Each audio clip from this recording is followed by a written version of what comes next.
Hola gente, bienvenido a Mentes, el espacio para reconocerte. Estoy aquí con Fernanda, la psicóloga clínica, que nos va a ayudar un poquito a entender cómo funcionan las mentes y a ahondar un poquito más en los temas que tenemos propuestos para los siguientes podcasts. Les recuerdo que este podcast es el primero que estamos haciendo, por ende es el podcast piloto. Y el tema que nos convoca hoy en día, Fernanda, es la ansiedad, ¿cierto? ¿Qué es esto de la...? Bueno, yo te voy a decir por mi parte qué es lo que yo pienso que es la ansiedad para dar la visión mía, porque recordemos que yo no soy psicólogo, yo soy contador auditor y estoy haciendo de locución aquí, entonces la feña es la psicóloga, entonces ya tiene la parte clínica más desarrollada. Para mí la ansiedad es una sensación, ¿ya? Esta sensación es de no saber qué es lo que pasa, ¿cachai? Lo veo como estar en una cuerda floja, ¿cierto? Pensando que constantemente me voy a caer. Entonces, y si lo llevo yo hoy en día a la vida cotidiana, en este momento, en el contexto del COVID, sería como la incertidumbre de no saber qué es lo que va a pasar más adelante, ¿cachai? Con respecto al COVID, ¿cierto? De qué es lo que se viene, y dentro de todo esto me nacen un montón de preguntas, ¿cierto? ¿Será bueno lo que va a pasar? ¿Va a ser malo? Y esto va generando unas sensaciones en mí que quieren que esto pase mucho más rápido y bueno, y son sensaciones corporales, sensaciones dentro de mi cabeza y todo. Desde el punto de vista tuyo, ¿qué es lo que es la ansiedad? ¿Cómo podemos ver la ansiedad? ¿Cómo lo podrías explicar? Bueno, la ansiedad es una respuesta fisiológica, ¿ya? Es súper importante entender eso, que tiene que ver con, como tú decías recién, con una respuesta como adaptativa que sea anticipatoria. Es la capacidad que nos permite nuestra mente, ¿cierto?, de planificar el futuro. ¿Ok? Entonces la ansiedad podríamos decirlo que es como esta capacidad que tenemos de proyectarnos, ¿cierto?, a futuro y en esa proyección sentir y proponer estas distintas, como digamos, como escenarios que se nos pueden plantear, ¿cierto? Entonces eso nos puede generar más ansiedad, nos pueden generar una sensación de que somos indefensos, por ejemplo, o también nos puede activar actitud, ¿cierto? Como de movilizarnos. Entonces, la ansiedad en sí misma no es algo malo, sino más bien sería bueno verla como una respuesta adaptativa. Vale, vale. O sea, la ansiedad en sí no es mala. O sea, la gente puede vivir con ansiedad toda su vida. O sea, hay como tramo, ¿no? Claro, o sea, la verdad es que lo importante es que la ansiedad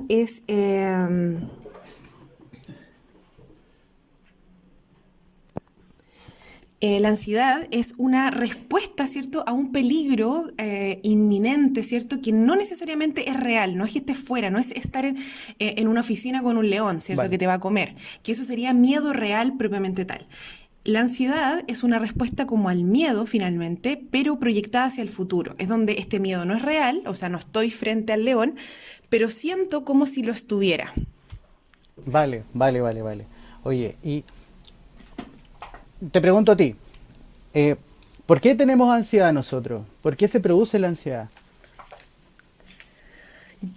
La verdad, eso, hay muchas respuestas a eso. Ya, Los psicólogos y los psiquiatras se pelean por responder. De hecho, la diferencia entre ansiedad, angustia y estrés tampoco está tan delimitada como nos gustaría, ¿cierto? Eh, la ansiedad nace, se entiende en el fondo como una capacidad de adaptarnos al medio. ya, La ansiedad es algo que nos permite ser precavidos y pensar, por ejemplo, dónde voy a acampar en la noche, ¿cierto? Y no preocuparme cuando ya se fue la luz, en ya, el vale, fondo. vale, perfecto. Entonces la ansiedad en justa medida, y eso es algo súper importante como rescatar en esta entrevista, ¿cierto? Que sería diferenciar cuando la ansiedad es normal, ¿cierto? O sea, yo siento un poco de ansiedad si me subo a la micro y está el COVID, ¿cierto? Dando Mm, vuelta, pero ponernos en escenarios que no son reales y que no me permitan, por ejemplo, salir de mi casa porque tengo miedo que me puede pasar algo que no sé muy bien qué es, pero es algo, eso ya es más patológico. Entonces, la verdad, habría que diferenciar súper importantemente que la ansiedad nos permite como cuidarnos, ¿cierto? Como tener un plan, pero también se nos puede volver como yo le llamo como el Pepe Grillo con mis pacientes, ¿cierto? Que nos dice todo el tiempo que algo va a salir mal, que hay que preocuparse, que no dejaste bien cerrado, entonces la ansiedad también se hace como un modo de vida y se enquista en nuestra personalidad en el fondo. Oye, y entonces la ansiedad finalmente la tenemos en nosotros, bueno, la tenemos siempre la ansiedad, pero la tenemos también por el tema del miedo a lo que va a pasar más adelante, una cosa así, ¿o no? Claro, entendiendo el miedo no como algo negativo, sino como esta capacidad que tenemos de anticiparnos. Insisto con esto de que la ansiedad finalmente tiene un carácter principalmente anticipatorio, que es lo que nos hace eh, evaluar, ¿cierto?, nuestras capacidades en estos mundos hipotéticos. O sea, ¿qué haría yo si se cae el avión? Esto me pone ansioso, ¿no? Vale, perfecto, perfecto. Oye, y esto me lleva también a la duda de si existen tipos de ansiedad. O sea, ¿podemos poner en una escala y clasificar los tipos de ansiedad? Qué buena pregunta. Mira, yo creo que no existe, o sea, sí, evidentemente lo primero lo podemos poner en un grado, ¿cierto? Como la ansiedad, cero ansiedad, que sería como algo patológico, no tener ansiedad, porque sería como el que realmente camina por la cornisa del edificio sin preocuparse, ¿cierto? Que le puede pasar algo. Eso también es preocupante, ¿cierto? Ahí tenemos un punto. Tenemos un punto de ansiedad normal, que es lo que te provoca un examen, una evaluación, una entrevista de trabajo, ¿cierto? Esas son cosas normales, sentir un poco de ansiedad. Claro. Y esa ansiedad, por ejemplo, la que se te produce al que cuando se, no sé, por ejemplo, cuando dejas de ver a una persona, ¿dentro de cuál caería? ¿Cómo? No Por entiendo la ejemplo, no pregunta. sé, ¿Cómo cuando dejar terminas una relación, ponte tú, y te produce ansiedad al querer ver a esa persona, o ansiedad al querer saber de esa persona. Esa ansiedad, Ujú. ¿dentro de cuál podría más catalogarla? Dentro, no, no dentro de la misma ansiedad que te da, por ejemplo, dar una prueba. Claro, por eso yo te iba a separar como una cosa son los grados de ansiedad, ¿Mm? ¿cierto? Como tenemos mucha ansiedad o poca ansiedad, entonces, por ejemplo, llamar a tu ex o volver a ver a esa persona te genera mucha ansiedad o poca ansiedad. Eso puede ser como en una cosa lineal. Pero también hay diferentes objetos y eso también es importante que nos pueden generar ansiedad. Hay gente que le tiene las fobias, ¿cierto? Son formas de ansiedad. Ay, mira, no tenía idea de A mí eso. me genera fobia a las arañas, ¿no? Es una ansiedad patológica porque yo vivo preocupado, este carácter anticipatorio, no vaya a ser que pille una araña por ahí, finalmente tiene que ver con eso. Eso es lo que me provoca ansiedad. Finalmente, cuando la araña ya está ahí, lo que yo siento es miedo. Ya. No sé, No es que me esté anticipando, sino que realmente hay un algo ahí que me genera una emoción. vale, vale, vale, vale, vale. Vale, perfecto, perfecto. ¿Y tú has tratado la ansiedad en pacientes clínicas? ¿Has tenido pacientes en los cuales has tratado la ansiedad? ¿Cómo ha sido esa dinámica de tratarlo? ¿Cómo llegan ellos, ponte tú, no sé, a tu consulta, por ejemplo? Y te dicen, oye, ¿sabes qué, Fernanda? Me pasa esto. ¿Tú cachai el tiro que Ok. tienen ansiedad? O ellos te dicen, ¿sabes qué? Tengo ansiedad, Existen quiero controlar múltiples esto. formas, hay múltiples formas de ansiedad. Por ejemplo, hay personas que llegan con pensamientos muy pesimistas frente a algo, o la vida en general. Hay personas que simplemente se comen las uñas, otras se tiran el pelo, otras personas les sale psoriasis o no quiero decir con esto que todas las psoriasis sean psicológicas Claro. o un estrés no manejado, pero la verdad es que la ansiedad en sí misma tiene mucha sintomatología. Ya, Ya, la perfecto. ansiedad lo que te quiero decir es que es una sensación como difusa de que algo está mal. Entonces, yendo a tu pregunta, lo que yo más veo es la expresión máxima, ya sería de esta línea de la ansiedad, que sería como la crisis de pánico, ¿cierto? Desatada. Ya cuando estamos en esta línea, ¿cierto? Que yo te decía que donde no hay nada de miedo, o sea, perdón, de ansiedad, una ansiedad normal, y nos volvemos luego una ansiedad patológica, donde tenemos personas que no quieren salir de su casa porque les genera ansiedad, niños que no quieren alejarse de sus padres. En realidad, los trastornos ansiosos, yo, dentro de mi experiencia profesional, los veo incluso más que la depresión. Mira, y en cuanto a gravedad, en escala de gravedad, ¿la ansiedad tiene se puede comparar, digamos, con la depresión? ¿O va más abajo o es el paso a la depresión? Son enfermedades distintas. Ya. Uno es trastorno del ánimo, depresivo propiamente tal, ¿cierto? Y el otro tiene que ver con la ansiedad, que es otra emoción. Si pudiéramos ponerlo en esta vara, la depresión tiene que ver más bien con la tristeza, ¿cierto? Y la ansiedad tiene más que ver con el miedo. Pero ¿y tendría alguna relación, por ejemplo, la persona que tiene depresión que sufre ansiedad? ¿Se puede dar eso? O sea, O, claro, se pueden dar cuadros simultáneos en el fondo. O sea, tú tener una depresión y además una agorafobia, por dar un ejemplo. O sea, se pueden dar como cuadros mixtos. Eso sí se ve en la clínica. De hecho, la verdad es que las personas nunca vienen con una patología pura, ¿cierto? Nadie llega así como, esto es solo lo que me pasa. En realidad, siempre son distintas aristas. son un montón de cosas que se juntan y que tú decías aquí, esta persona de verdad lo que está sufriendo es ansiedad. Exacto. Oye, ¿es mucha la gente que está llegando con ansiedad a tratarse ahora últimamente? Por el coronavirus, dices tú. ¿Sí? Sí, mucha gente consulta. Y mi gran sorpresa, debo reconocerlo y me encanta decirlo también, es que la mayoría de la gente no llega con una ansiedad que explotó ahora. La gente viene arrastrando en el fondo estos cuadros ansiosos años, pero uno aprende a compensar. Tú aprendes que, no sé, no te gusta ir al estadio, entonces no vas a ese, puedes omitir, digamos, ciertas cosas que te generan ansiedad. Pero en este momento estamos encerrados, entonces estamos todos en la misma circunstancia. A mí me preocupa como psicóloga, ponte tú, es cómo van a haber personas que se van a acostumbrar a estar en sus casas y después vamos a tener miedo de salir a la calle, a la vida real, ¿no? Entonces mucha gente se va a acostumbrar a esta cuevita Va a ser como el síndrome de la y este cabaña. mundo, exacto, y este mundo real les va a provocar mucha ansiedad. De hecho, en lugares como Japón, que nos parece tan alejado y extraño, en el fondo existen personas que decidieron por voluntad propia no salir más de sus casas. Oye, y en este tema que estamos hablando de la patología y de los tiempos, los timings que tiene la patología, el, ¿hay una edad en la cual tú puedes desarrollar esta ansiedad para llevarla en el tiempo? O sea, por ejemplo, un niño, a lo que veo es en cuanto a la crianza, o sea, la crianza está muy relacionada a que tú tengas ansiedad en el futuro, o sea, el tipo de crianza, Sí. ponte tú. Absolutamente. De hecho, hay indicadores muy grandes, madre ansiosa, hijos ansiosos. Eso se da como... Pero ¿y eso Exacto, se da sí. por qué? Porque ¿qué es lo que hacen los Pu- papás para producir, digamos, finalmente eso en el hijo? Frases como no te vayan a asaltar, ¿no es cierto? El mundo es peligroso, nunca te quedes sola en X lugar.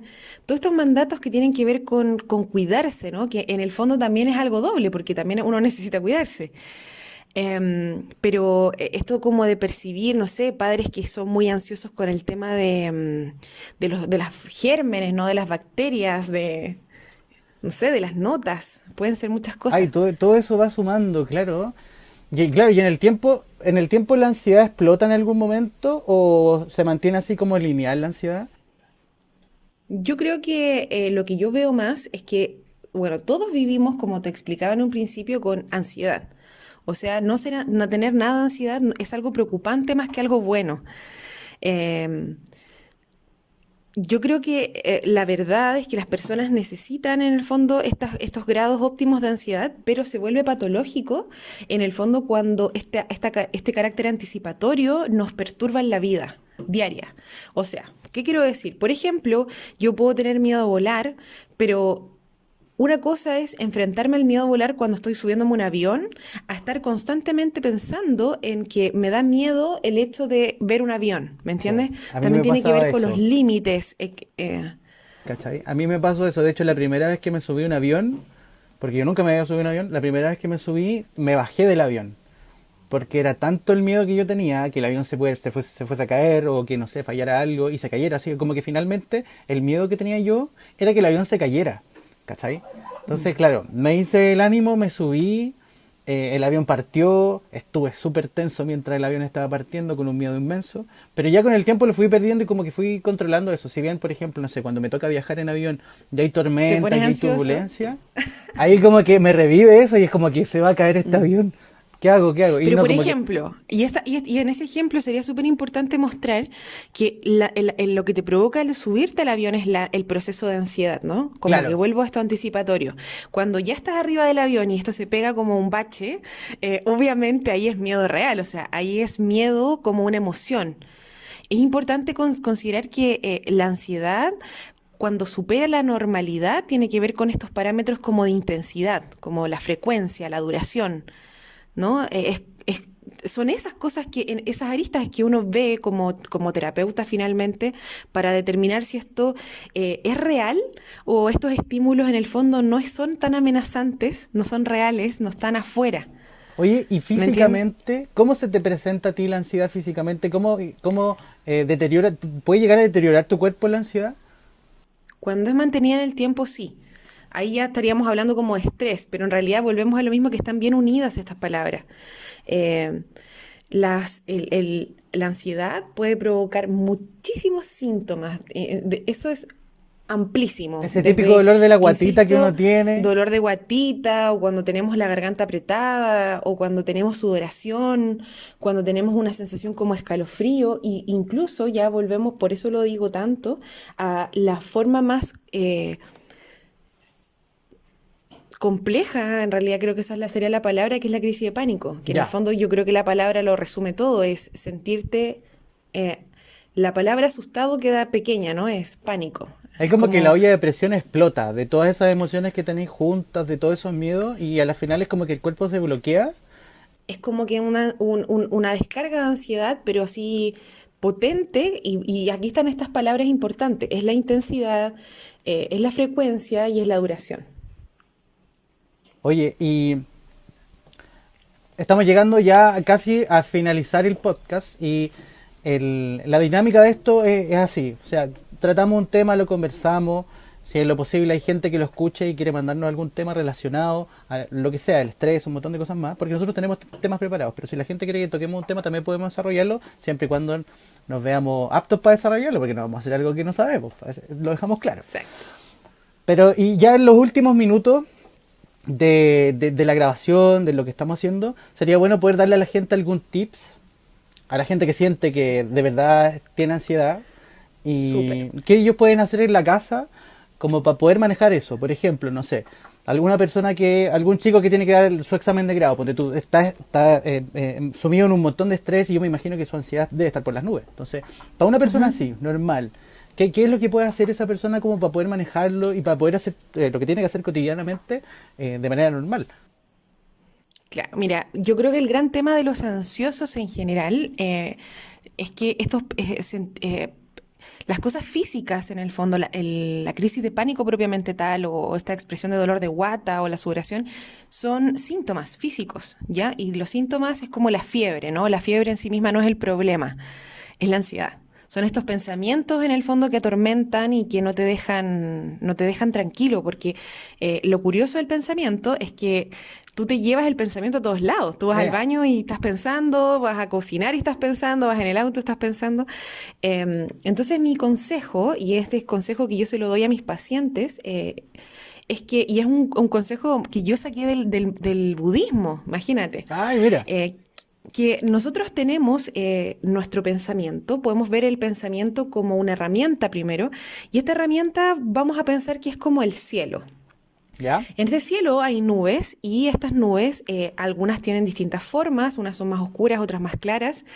Y la verdad es que el ansioso, como tiene esta cosa anticipatoria y preocupada del futuro, tiende a pasar que se queda pegado en una nube y siente que esa nube es el cielo completo.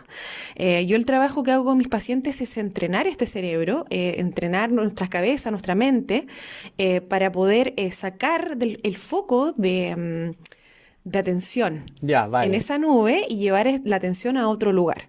Por ejemplo, con algo tan curioso como, por ejemplo, preguntarte de dónde salió, no sé, el sándwich Barros Luco, quién lo hizo. Preguntarte quién fue la primera persona que tejió a palillos.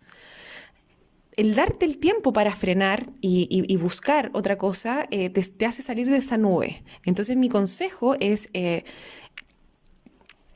mientras sea posible, en el fondo, mientras esta duración, esta intensidad no sean tan grotescas, tratar de controlar este pensamiento, podemos decirlo así. Ahora, también existen estudios importantes respecto a la meditación, como la meditación ayuda al cerebro y la alimentación. Nosotros también no se nos olvide que lo que ingerimos genera en nuestro cuerpo liberaciones gigantes de no solamente endorfinas Mira, no tenía idea de eso, bro. No exacto. tenía idea. Por ejemplo, el miedo está muy relacionado a algunos neurotransmisores y la forma de poder regularlo sería, por ejemplo, consumir cosas que te aporten más dopamina, más serotonina, vivan los pescados, por ejemplo, las verduras, menos carbohidratos. Entonces, en realidad, la alimentación también ha mostrado ser súper importante en las personas ansiosas. Mucho azúcar también genera más ansiedad. Entonces sería súper importante como ir regulando no solamente el pensamiento, la alimentación, ¿cierto? Y también buscar ayuda cuando esto se nos sale de las manos. Yo creo que Claro. también es importante saber que más allá de estos tips, hay veces que no podemos solos y que para eso hay personas que son especialistas en el tema. Y que estudiaron un montón de años para decirnos a nosotros qué es lo que debemos hacer, darnos una Exacto. guía. Si a la final de este podcast es como para darle el puntapié a la gente que de verdad necesita una ayuda, que la tome. Y que hay profesionales digamos, en todo Chile que los van a ayudar y que al final ellos estudiaron para esto, sí, sí, eso es. Entonces, concluimos con tu moraleja, ¿cierto? Y también podemos concluir que otro tips bueno sería hacer meditación, relajarse un poco, salir a caminar también, que puede servir un montón también. Pero alejarnos de esos pensamientos que nos tienen ahí constantemente dudando, haciendo un montón de cosas y buscar la manera, digamos, fuera. Y si no podemos, con un profesional. Exacto. Aprender a dudar de nuestros pensamientos a Me veces. parece, me parece. Oye, estoy muy contento, muy contento. Me encantó la reseña, me encantó el cómo desarrollamos el tema, así que nos vemos en la próxima. Nos vemos en la próxima. Muchas gracias por escucharnos. No olviden recomendarnos a algún amigo o algún familiar que en estos momentos necesita un poquito de ayuda. Muchas gracias y nos vemos en la próxima.